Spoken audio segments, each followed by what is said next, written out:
to show you how to make lasagna al pastor. For the marinade, we're gonna add some oil, onion, and garlic. Saute for 2 minutes, and chile guajillo. And this is my secret, I saute the chicken bouillon. 2 cubes of achiote, a splash of naranja agria, vinegar, chile morita for that smokiness. Transfer to a blender, oregano, allspice and whole peppers, and whole cumin. Pineapple syrup from a can, and you blend. Boneless butt roast. And you need the fat so your meat won't dry out. Now let's marinate. Put a pineapple.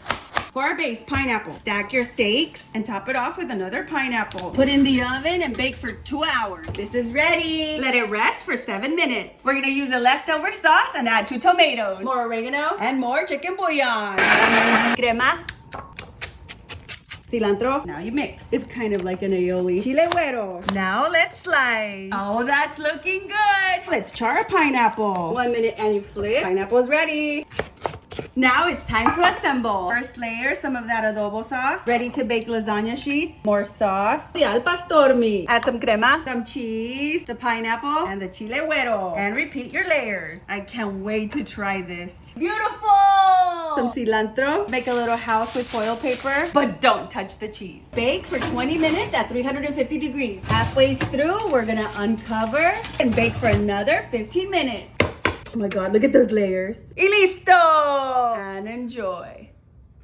So good.